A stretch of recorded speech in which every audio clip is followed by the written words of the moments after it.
Hi. Today, I would like to touch upon the importance of placing a request that is going to be feasible and therefore executed. This is key, especially if you're placing a request in front of a pack, regardless of the size of the pack. Dogs always watch us. They watch us 24/7. This is because it's their way to find out, to get to know us and to find out what the behavior can be around us. And so if we place a request, so let's say that I place a request on a particular dog. It doesn't matter. The pack is still going to watch me, the dog, and what I do, and how I react to the situation, to the dog not executing the request, for instance.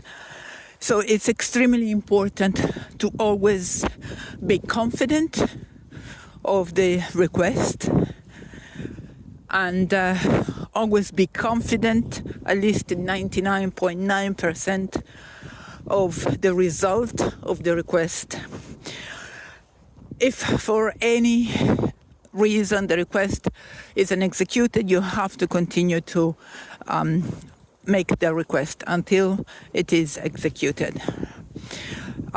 Failing to do that is going to make the package, the pack very difficult to manage, because at that point the dogs are going to think, well, it doesn't matter what I do, because the handler doesn't care that much about having the request executed.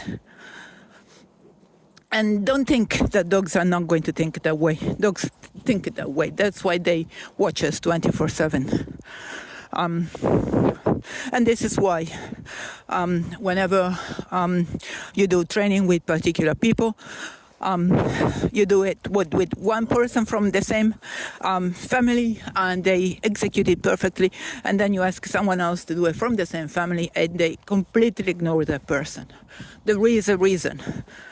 Okay, the reason is often the handler.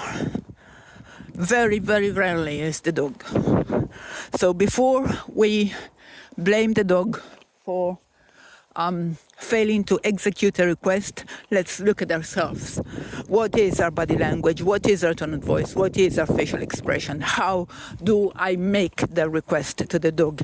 What do I do to get the dog to comply to the request?